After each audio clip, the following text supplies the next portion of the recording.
ससंजमोत देवावित नमस्ते जस धमे सया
शासनपति श्रमण भगवान महावीर स्वामी के पावन चरणारविंदों में हार्दिक भावना वंदन नमन। मेरे अंधेरे जीवन को रोशनी प्रदान करने वाले परम उपकारी आगम ज्ञान के भंडार आगम ज्ञाता आगम पुरुष जय शास्त्ररत्न हिमाचल के श्री उपाध्याय भगवंत श्रद्धे गुरुदेव श्री जितेंद्र मुनि जी महाराज साहब के पावन चरण कमलों में हार्दिक भावना वंदन नमन। पाठ पर विराजमान तपस्विरतन श्री प्रभा मुनि जी महाराज साहब के चरणों में वंदन।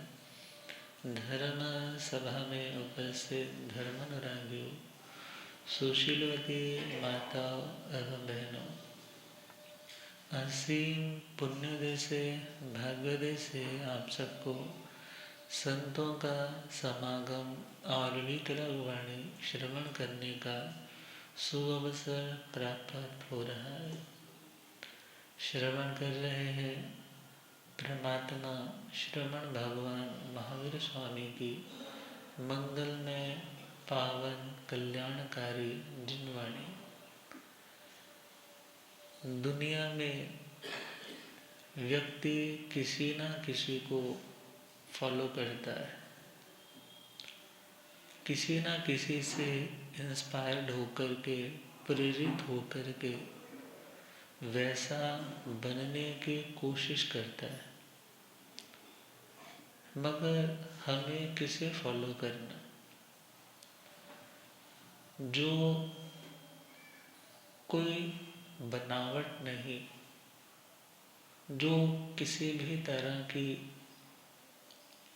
आर्टिफिशियल पर्सनैलिटी से युक्त नहीं, बल्कि जो उनका अपना नेचुरल ट्रेट है, नेचुरल क्वालिटी है, उसको जिन्होंने एक्सप्लोर कर लिया है, जब हम उनसे इंस्पायर्ड होंगे तभी हम भी वैसा बनने की कोशिश करें। भगवान की बातें बार बार क्यों सुनाई जाती है? कि भगवान का प्रभाव हमारे ऊपर बना रहे, भगवान का प्रभाव हमारे ऊपर बना रहे। हम भगवान का प्रभाव अपने ऊपर क्यों बनाए रखना चाहते हैं? क्योंकि भगवान का प्रभाव जब तक हमारे ऊपर रहता है, हम कुछ गलत नहीं करते, हम कुछ ऐसा नहीं करते हैं जिसके बाद हमें पश्चाताप करना पड़े, जिसके बाद हमें डर का, भय का सामना करना पड़े। हम भगवान से इंस्पायर्ड इसलिए होना चाहते हैं क्योंकि भगवान स्वभाव में रहते हैं, भगवान स्वभाव में रहते हैं, अपने आप में रहते हैं, और जिसे स्वयं में आना है उसे उन्हें फॉलो करना है जो स्वयं में आ चुके। जिसे तरना है उसे उसका सहारा लेना होगा, जो तर रहा है या तर चुका है। दिन्नानं तार्याण। तो श्रीमद् उत्तराधन्य सूत्र का चौथा अध्ययन असंस्कृत, जिसकी 13वीं मतलब लास्ट गाथा है, जहाँ पर भगवान ने कहा दुनिया में तुम्हें ऐसे बहुत लोग मिलेंगे जो गारंटी देंगे कि तुम मुझे फॉलो करो, तुम मेरे से प्रभावित हो जाओ। तुम्हें इवन वो अपने लैंग्वेज से, अपने वोकैबुलरी से, अपनी स्टेटमेंट से तुम्हें एक तरह से प्रभावित करके हिप्नोटाइज भी कर देंगे। तुम्हें लगेगा कि यही सच्चा धर्म है, यही उत्तम कर्म है, यही करना चाहिए, बाकी तो व्यर्थ बोरिंग चीज़ें हैं, ये तब त्याग स्वाध्याय बिल्कुल छोड़ने वाली चीज़ें हैं, करने वाली चीज़ें हैं बस ज़िंदगी में मज़े करना। अब जब ऐसी थ्योरी सामने आती है तो व्यक्ति को लगता है ये है सच्चा धर्म। देखो ना कितना सजना धजना, नाचना गाना सब कुछ यहाँ पर चल रहा है, और खाने पीने की कोई रिस्ट्रिक्शन नहीं, ये मत खाओ वो मत खाओ, सनसेट के बाद नहीं खाओ। यहाँ तो बोला तुम जो चाहो सो करो, बस मेरे को मानो, जो चाहो सो करो, इट्स योर चॉइस, मगर सिर्फ क्या करते रहो, हमें मानते रहो, हमारा नाम, हमारा गुण, हमारा स्मरण करते रहो, हमारी भक्ति करो, आरती उतारो, हम तुम्हें तुम्हारे सर्वस्व बुरे कर्मों से मुक्ति दिलवा देंगे, तुम्हारे सभी कर्मों से क्या कर देंगे, मुक्ति दिलवा देंगे। अब जब ऐसी बातें सुनने को मिलती है तो व्यक्ति उनसे प्रभावित होकर भगवान के सिद्धांतों से जो प्रभावित था कभी, वो प्रभाव थोड़ा थोड़ा कम होने लग जाता है, श्रद्धा कुछ कुछ कमज़ोर होने लग जाती है, शंका आने लग जाती है, डाउटफुल होने लग जाते हैं, दूसरे के उन आडंबरों को देख कर के वहाँ अट्रैक्शन होती है कि वो तो अच्छा है मगर अपने वाला अच्छा नहीं है। और अक्सर एक लाइन सुनते हैं, जिसे अपने घर में संतोष नहीं ना होता और जिसे घर घर घूमने की आदत पड़ जाए, गली मोहल्ले घूमने की आदत पड़ जाए, फिर वो व्यक्ति अपने घर में टिक कर के नहीं रह सकता।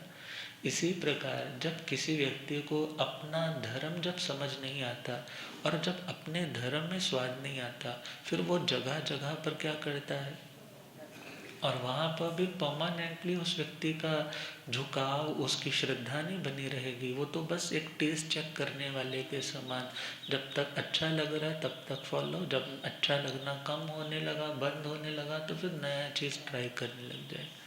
मगर परमात्मा का जो धर्म है वो तो टिकाऊ धर्म है, वो बिकाऊ धर्म नहीं है। वो कौन सा धर्म है? टिकाऊ धर्म है। वो आत्मा को भी टिकाव देता है, स्थिरता देता है। स्थिरता कहाँ मिलेगी? जो आत्माएं राग से मुक्त है, जो आत्माएं द्वेष से मुक्त है, और राग और द्वेष से युक्त जो लोग हैं, ऐसे लोगों की बातों से यदि सपोज हम प्रभावित हो जाते हैं, तो हो सकता है कि हम अपने डायरेक्शन से, सही डायरेक्शन से गलत डायरेक्शन में चले जाएं। कोई क्वेश्चन कर सकता है कि महाराज जी क्या आपको केवल ज्ञान हो गया? तो मुझे तो नहीं हुआ। तो क्या आपकी बातों पे हमें विश्वास करना चाहिए? तो हमारी भी उन बातों पे विश्वास, जिन बातों पे किसका प्रभाव है? भगवान की बातों का। दैट्स वाई भगवान की जो देशना है, भगवान ने जो कहा है, उसे क्या कहा जाता है? प्रवचन। उसे क्या कहा जाता है? प्रवचन। प्रवचन का मतलब प्रकृष्ट वचन। प्रकृष्ट मतलब उत्कृष्ट, सर्वोत्कृष्ट वचन, अर्थात जिसमें ना किसी के प्रति राग होने से उनकी स्टेटमेंट में किसी भी तरह का स्टेटमेंट में, क्योंकि स्टेटमेंट हमारी खराब कब होती है? जब राग होता है या द्वेष होता है। जिसके साथ लगाव है, पता लगा नहीं, आंखों से देखा इसने मर्डर किया है, मगर जब पुलिस खोजबीन करती है, मगर अपना ही बेटा है या अपना ही भाई है, अपना ही खास है, तो वहाँ पर क्या बोलते हैं कि इस व्यक्ति को तो मैंने कुछ करते हुए देखा ही नहीं, मैं तो वहाँ पर था ही नहीं। अब उस स्टेटमेंट में व्यक्ति पे झूठ क्यों आया? बिकॉज क्या था? राग था। और जहाँ द्वेष होता है तो उस व्यक्ति को फंसा देते हैं। जिससे नफरत होती है उसको क्या कर देते हैं? उसको फंसा दिया जाता है। अब विचार करना है, जहाँ राग होगा, जहाँ द्वेष होगा, वहाँ हमारी स्टेटमेंट करेक्ट नहीं होगी। मगर जो आत्माएं राग से भी परे है और द्वेष से भी परे है, अब ऐसी आत्माओं के जो शब्द है, भले हम शास्त्रों में पढ़ते हैं अत्थम भासही अरहा सुप्तम गंधंती गणहरा निवणा, अर्थात जो तीर्थंकर भगवान होते हैं वे अर्थ रूप वाचना देते हैं। कैसी वाचना? अर्थ रूप। मगर शब्द रूप में उसे कन्वर्ट करते हैं गणधर भगवान। कौन करते हैं? सिंपल इसको समझे। अर्थ का मतलब, आप किसी से बात करते हो तो आप उससे पूछते हो, भाई मेरे को तुम्हारी बात समझ में नहीं आ रही, तुम्हारे कहने का भाव क्या है? तुम्हारे कहने का भाव, इस इंटेंशन क्या है? तुम कहना क्या चाहते हो? तुम कन्वे क्या करना चाहते हो? तुम अपनी मंशा तो बताओ ना, तुम चाहते क्या हो?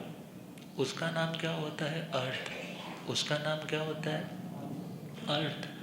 और भगवान के उन भावों को, भगवान के उस आशय को, आशय तो समझ रहे हो ना, भगवान के उस इंटेंशन को जो भगवान ने सपोज कहा, मगर उन बातों को अब शब्दों के रूप में पिरोने वाले जो होते हैं उन्हें क्या बोलते हैं? गणधर। जैसे सपोज करो एक वृक्ष है और उस वृक्ष पे बड़े सुंदर सुंदर फूल लगे, कोई व्यक्ति उन फूलों को क्या कर रहा है, वहाँ से वृक्ष से तोड़ तोड़ करके नीचे की ओर गिर रहा है, और कोई व्यक्ति जो समझदार है उसने अपना पल्ला, हाँ, कपड़े का नीचे बिछा रखा है और उस कपड़े के ऊपर सारे फूल एक एक करके गिर रहे हैं, और फिर वो व्यक्ति उन फूलों को धागे में पिरो रहा है। इसी प्रकार भगवान जो तीर्थंकर आत्मा, जो राग और द्वेष से परे आत्मा है, ऐसी आत्माएं उन अर्थ रूप फूलों को, मीन्स कुछ उन्होंने फरमाया, अब उन फूलों को उठा करके उन्हें सूत्र में पिरोने वाले कौन है? गणधर भगवान। मीन्स भगवान के भावों को शब्द रूप में अच्छी तरह से मतलब कि हर व्यक्ति समझ पाए, उसको इस तरीके से पिरोने की क्षमता रखने वालों को गणधर कहा जाता है, जो तीर्थ धर्म को आगे बढ़ाते हैं। तीर्थ धर्म मतलब श्रुत धर्म को। कौन सा धर्म? श्रुत धर्म। ये आज हमारे पास इतना कुछ पहुंचा है, तो कैसे पहुंचा? कैसे पहुंचा? जैसे सपोज करो ना, किसी जगह पे वाटर टैंक है, वहाँ पर पानी मतलब धरती से निकाला जाता है और उसमें भरा जाता है, फिर बाद में पूरे शहर में उसको क्या किया जाता है। अब सप्लाई के लिए एक ही पाइप थोड़ा होती है, एक पाइप है, फिर पाइप के साथ दूसरी पाइप कनेक्ट की जाती है, तीसरी पाइप कनेक्ट की जाती है, चौथी की जाती है, फिर फाइनली आपके घरों तक पहुंचता है।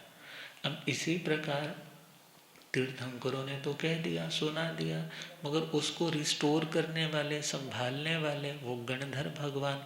गणधरों ने फिर आगे वाचनाएं दी, आगे सुनाया। मीन्स जैसे उस पाइपलाइन के थ्रू पानी आता जाता है, ऐसे भगवान के वो भाव जो है शब्दों के रूप में कहाँ आगे आगे डिलीवर होते जाते हैं। अब हमारे पास यदि आज वो पहुंचा तो किनका देखा जाए तो एहसान है उन आचार्यों का, उन गुरुओं का। अब यहाँ पर हम विचार कर रहे हैं कि तीर्थंकरों ने अर्थ रूप वाचना दी, शब्द रूप में कन्वर्ट किन्होंने किया, गणधर भगवंतों ने। अब तीर्थंकरों के जो शब्द हैं उन्हें तो प्रवचन कह दिया, और जो 14 पूर्वधर है या एक पूर्व के धारक भी है और जिनका आगम की बातों से कोई विरोध नहीं आता, उन्हें भी प्रवचन कह दिया। उन्हें भी क्या कह दिया, प्रवचन। मगर उसके बाद उन्हीं भगवान की बातों का, जैसे इंग्लिश पढ़ते थे ना, तो इंग्लिश में होता था रेफरेंस टू द कॉन्टेस्ट।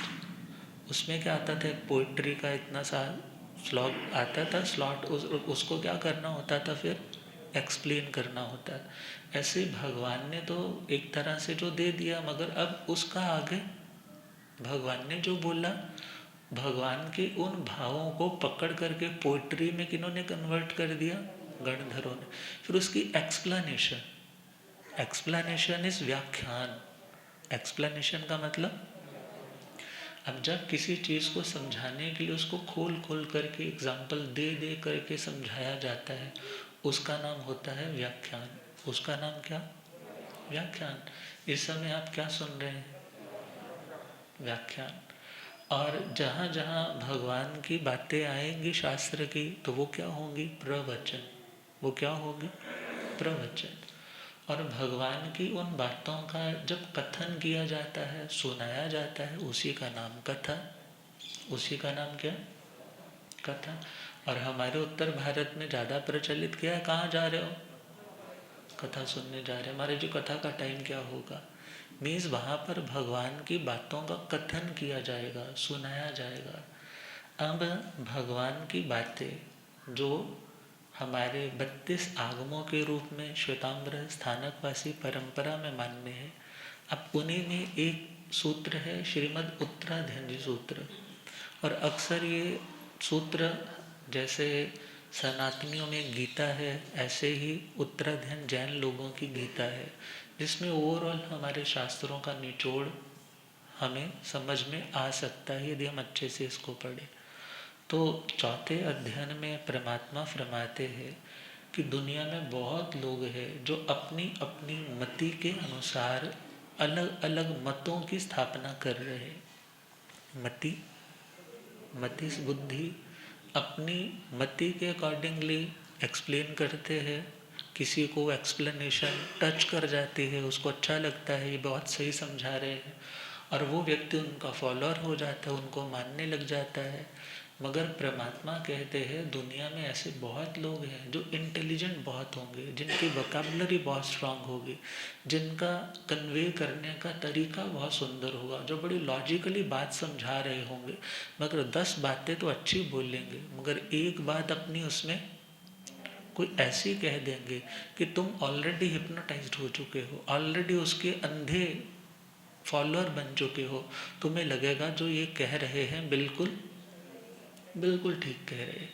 तो परमात्मा फरमा रहे हैं, जे संकया तुझ पर पवाए, ते पिंज दोसाण गया पर जा, हे अहमेति दो गोंच माणो कंके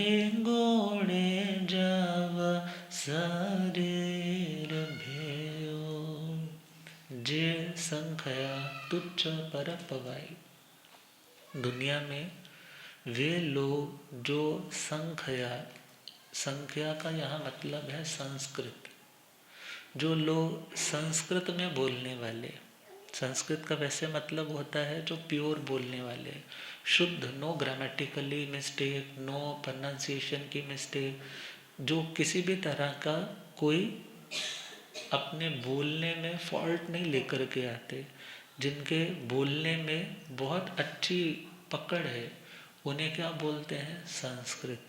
उन्हें क्या बोलते हैं? वैसे संस्कृत एक लैंग्वेज भी है। संस्कृत का मतलब क्या है? जो शुद्ध है, जिसमें कोई गलती नहीं है। और संस्कृत कहा जाता है जैसे अनाज होता है, जब उस अनाज को पकाया जाता है, पकाने के बाद उसको अच्छे से तैयार करके परोस करके रखा है, तो क्या बोलते हैं? ये संस्कृत अन्न है। ये कैसा अन्न है? संस्कृत अन्न है। अब यदि व्यक्ति सपोज करो वॉशरूम से नहा करके आया है और बाहर आकर के बाल बिखरे पड़े हैं, फिर माँ क्या बोलती है? कॉम कर ले बेटा, बाल तो सही कर ले। अब बाल उसने सेट कर लिए है, मीन्स संस्कृत। बाल पंजाबी में कहो तो चाटा खिल रहा हुआ नहीं है। हाँ, पुराने ज़माने में तो खुले बाल औरतों को भी छोड़ने नहीं देते थे। क्या बोलते थे? ये तो अपशकुन है, इन बालों को क्या रखो? बांध के रखो। तो खैर, जो संस्कृत संस्कार से युक्त है, संस्कार से युक्त का मतलब जो अच्छा लगे दिखने में, उसे क्या बोला? संस्कृत। अब इसी प्रकार बहुत से लोग जो दिखने में अच्छे हैं, बोलने में अच्छे हैं, मगर उन लोगों के सिद्धांत अच्छे नहीं है, उन लोगों की मान्यताएं अच्छी नहीं है।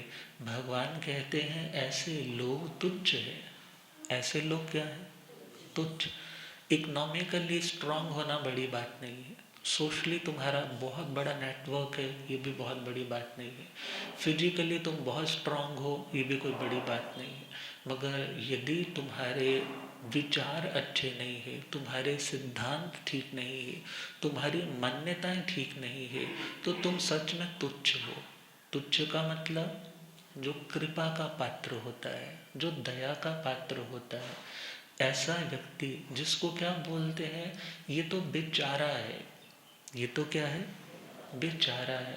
अब अनाथी महाराज, राजा श्रेणिक ने जब देखा उन्हें उस मंडी कुक्षी उद्यान में कि एक संत है, और वो संत इतने सुंदर है, जिनका रूप लावण्य दूर से ही अट्रैक्ट कर रहा है, और वो वहाँ जा कर के उन्हें क्या कहते हैं? क्या कहते हैं? आप दिखने में तो बहुत सुंदर लग रहे हो, आपने इस जवानी में दुनिया के सुखों को क्यों छोड़ दिया? तो उन्होंने क्या बोला? मैं अनाथ था। क्या बोले वो? मैं अनाथ था, मेरा कोई नाथ, मेरा कोई संरक्षण करने वाला, मेरा संवर्धन करने वाला, मुझे दुखों से बचाने वाला कोई नहीं था, इसलिए मैं क्या बन गया? साधु बन गया। बोले इतनी छोटी सी बात, आपने इतना बड़ा डिसीजन ले लिया, अभी तो आपकी चढ़ती जवानी है, ये मनुष्य जन्म बार बार नहीं मिलता, ये मनुष्य जन्म बार बार नहीं मिलता, इसलिए आप मेरे पास आइए, मैं आपको एक अलग से बड़ा महल दूंगा, आपकी शादी करवा दूंगा, आप जो सुख भोगना चाहो आप भोगना, आपके सारे खर्चे कौन उठाएगा? ये राजा।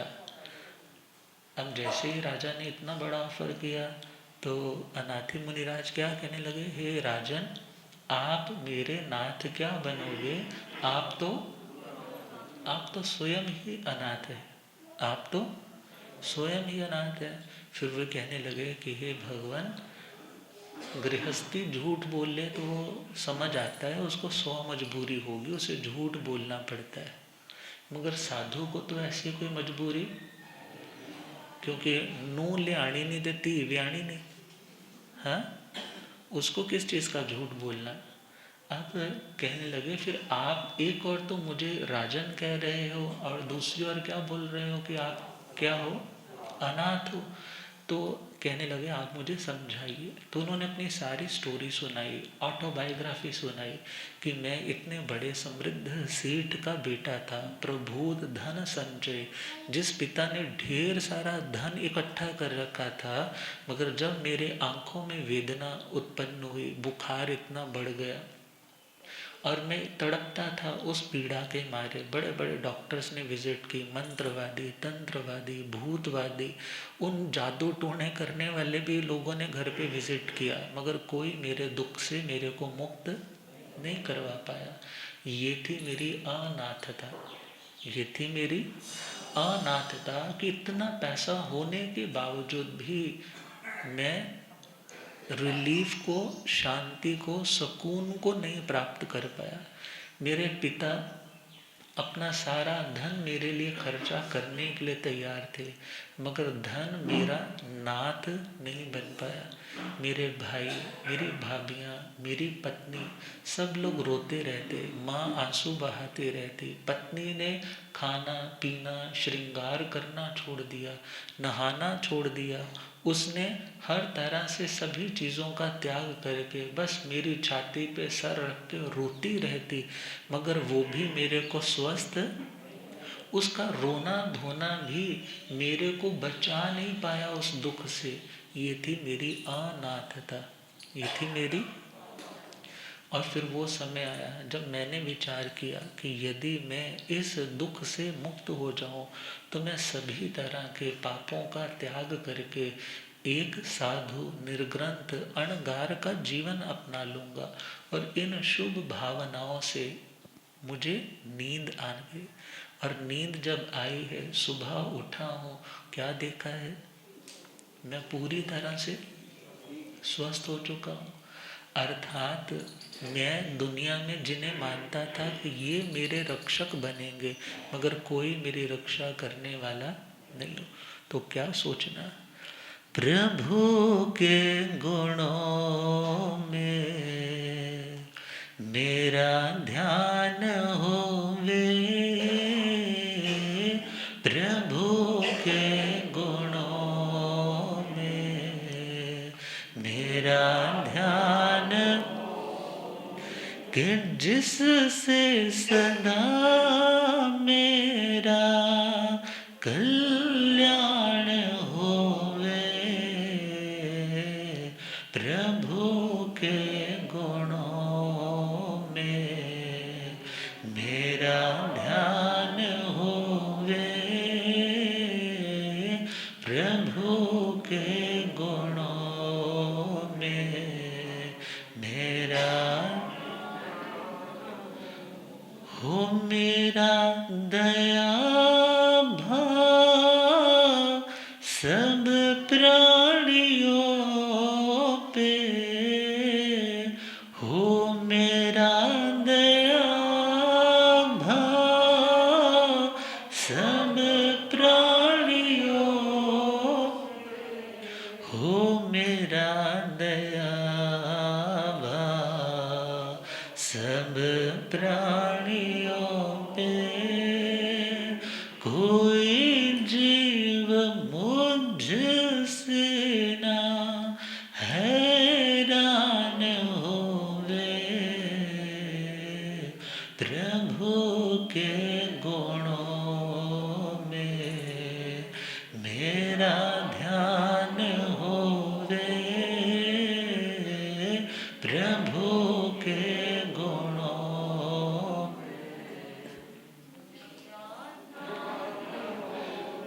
न दौलत की धुन हो मेरे मन समाए, न दौलत की धुन हो मेरे मन समाए, न दौलत की धुन हो मेरे मन समाए, कभी ऊंचे पद का ना अभिमान होवे, प्रभु के गुणों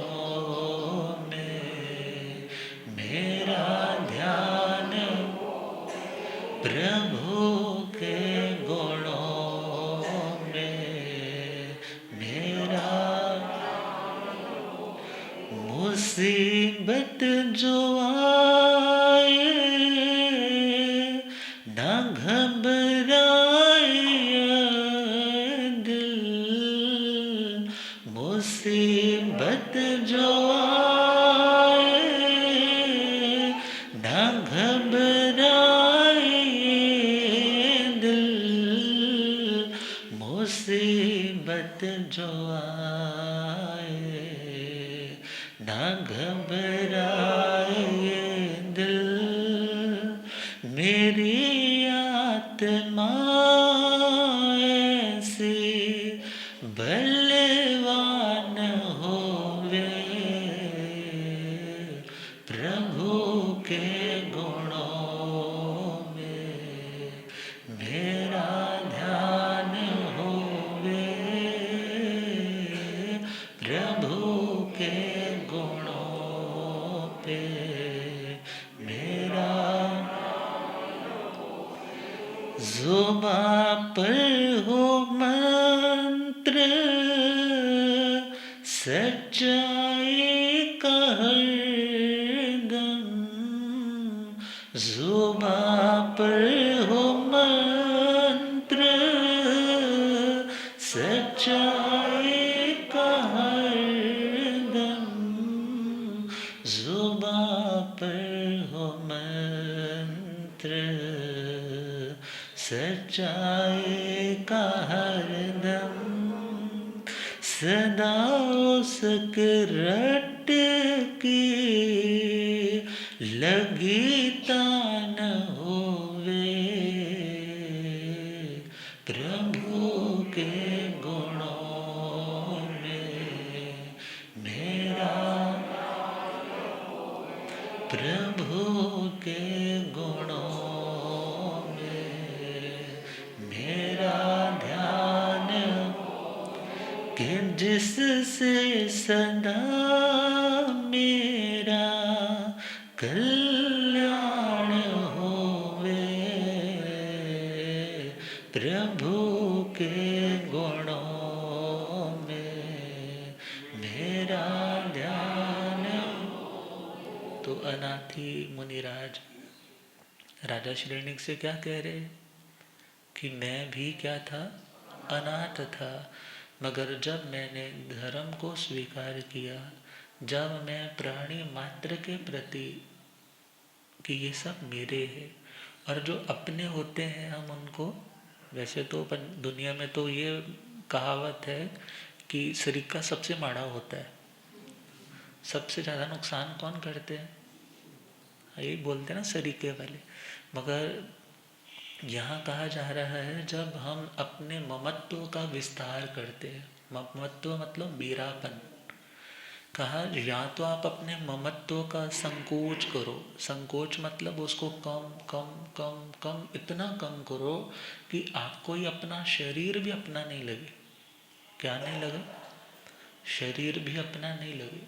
और यदि तुम संकोच नहीं ना, कॉन्ट्रैक्ट नहीं कर सकते, तो उसको एक्सपेंशन दो, एक्सटेंशन दो, उसको बढ़ा दो, उसका इतना विस्तार करो कि दुनिया का एक भी प्राणी तुम्हें पराया ना लगे, एक भी प्राणी तुम्हें पराया ना लगे। और जब सब अपने होंगे तो तुम किसी को कष्ट कैसे पहुंचाओगे? पहुंचा ही नहीं पाओगे।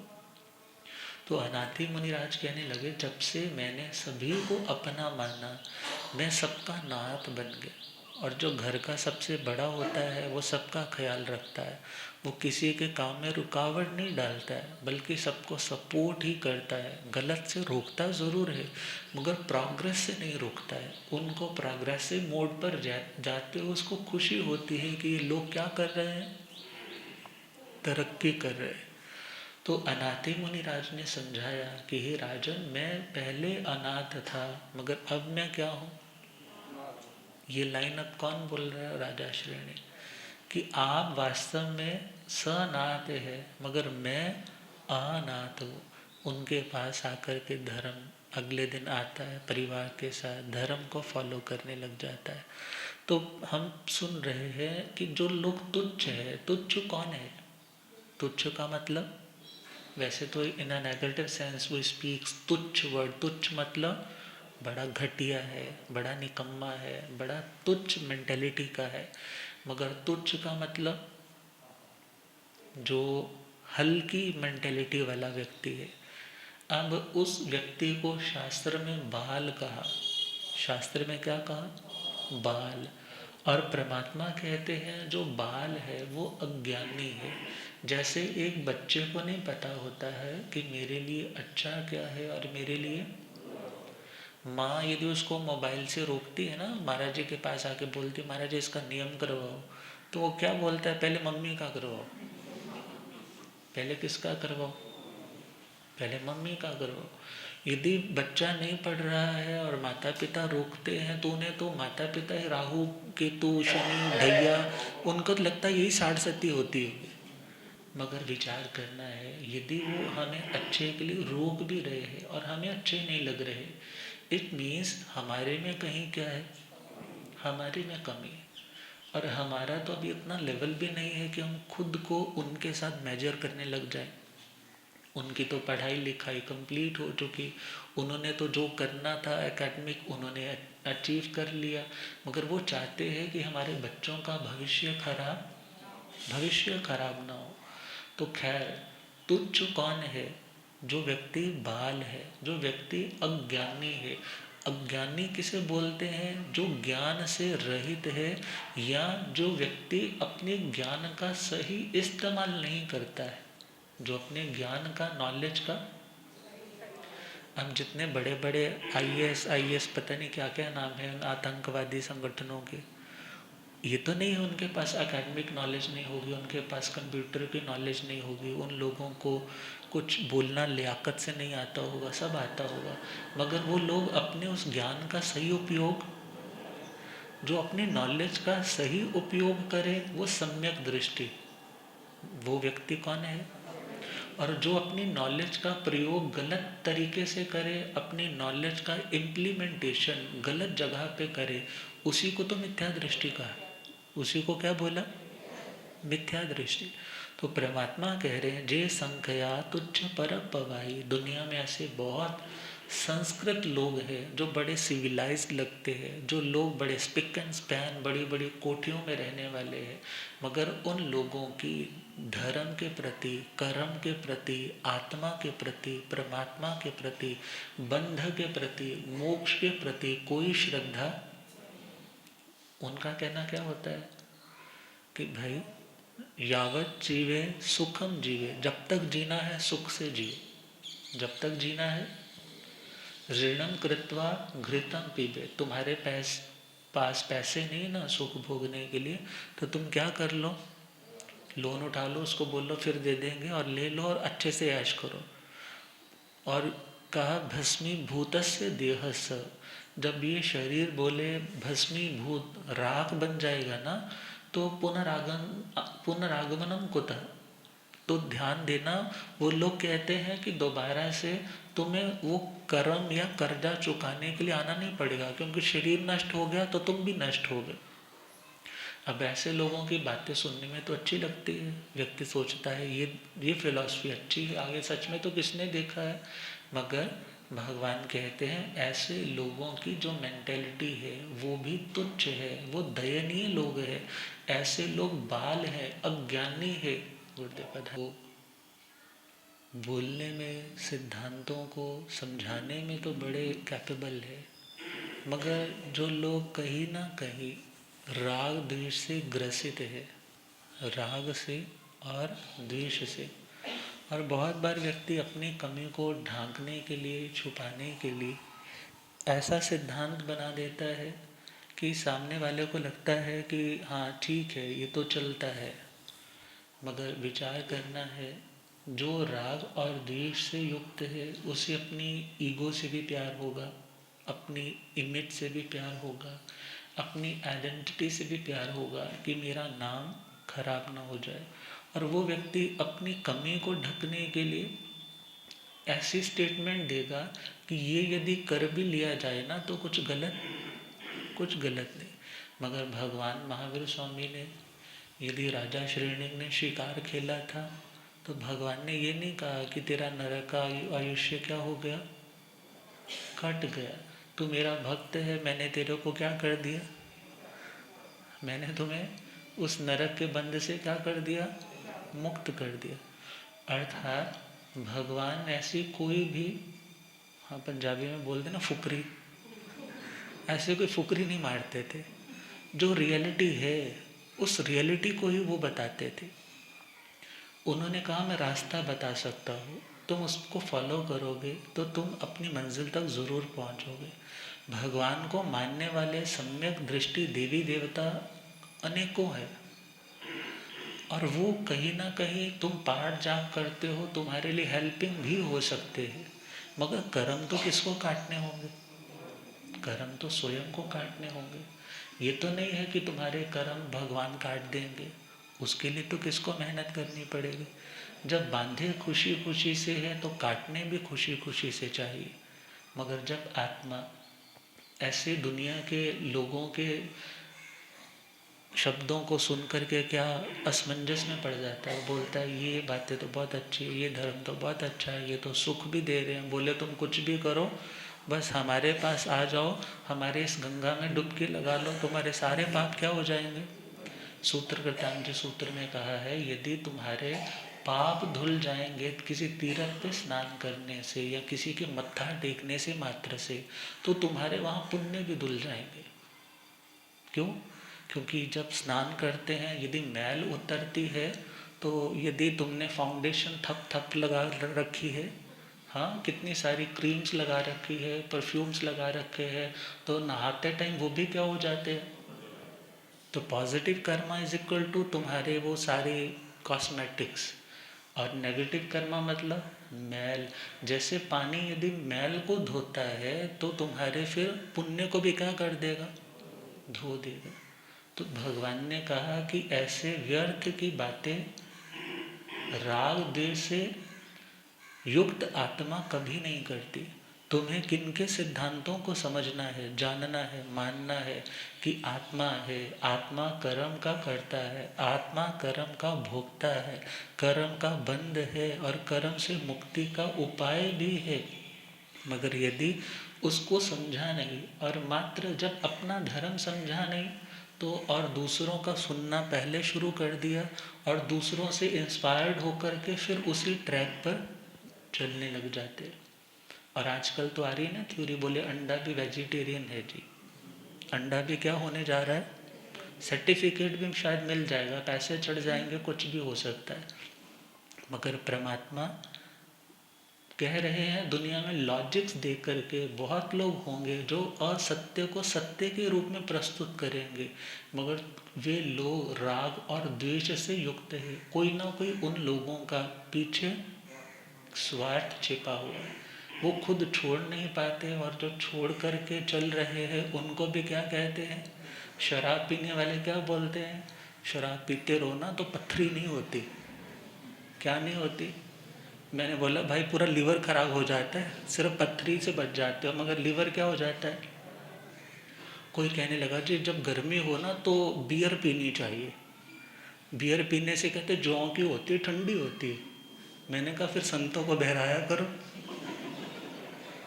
बोले नहीं जी महाराज नहीं, ऐसे थोड़ा संतों के लिए थोड़ा होती है। मैंने बोला यदि संतों के लिए नहीं है, जो चीज़ आप संतों को नहीं बहरा सकते वो चीज़ आपको भी कलपती, वो चीज़ आपको भी नहीं लेनी चाहिए। अब ऐसे कितनी बातें सिर्फ सोसाइटी से सुनते हैं और सोसाइटी के मास जनरेशन उसको फॉलो कर रही है, और हमें भी लगता है कि ये चीज़ ठीक है और हमें भी कर लेनी चाहिए। मगर भगवान कहते हैं कि आत्मा तुम्हें खुद को बचा करके चलना, खुद के संस्कारों को बचा करके चलना। तुम्हें राग और द्वेष से मुक्त आत्माओं से तो प्रभावित होना है, मगर राग और द्वेष से युक्त आत्माओं से प्रभावित नहीं होना है। तब इसके आगे और जो बातें आएंगी फिर चिंतन करेंगे इन्हीं भावनाओं के साथ। लगा रहे प्रभु चरणा दे नाल, मेरा मन लगा रहे, लगा रहे प्रभु चरणा दे नाल, मेरा मन भावे रेशम पहन हंडावा, पावे रेशम पावे गुदड़ी लीरा पावा, पावे गुदड़ी लीरा पावे रुखा दी चाल, मेरा मन लगा रहे प्रभु चरणा दे नाल, मेरा मन लगा रहे प्रभु चरणा दे नाल, मेरा घर विच होवे खजाना शाही, घर विच होवे नौकर चाकर दूध मलाई, नौकर चाकर पावे मंदड़ा हाल, मेरा मन लगा रहे चाहे मंदड़ा हाल, मेरा मन लगा रहे प्रभु चरणा दे नाल, मेरा मन लगा रहे प्रभु चरणा दे नाल, मेरा मन। इन्हीं भावनाओं के साथ आप हमारे सभी के श्रद्धेय और आगमों के भंडार है, जो स्वयं हमारी आत्माओं से तो कई गुना जिनकी आत्मा बहुत ऊपर उठ गई है, ऐसे शांत विनम्र आगमों के अध्येता यशस्वी मनस्वी गुरु भगवंत के श्री वचनों को श्रवण करें इन्हीं भावनाओं के साथ। ओम शांति।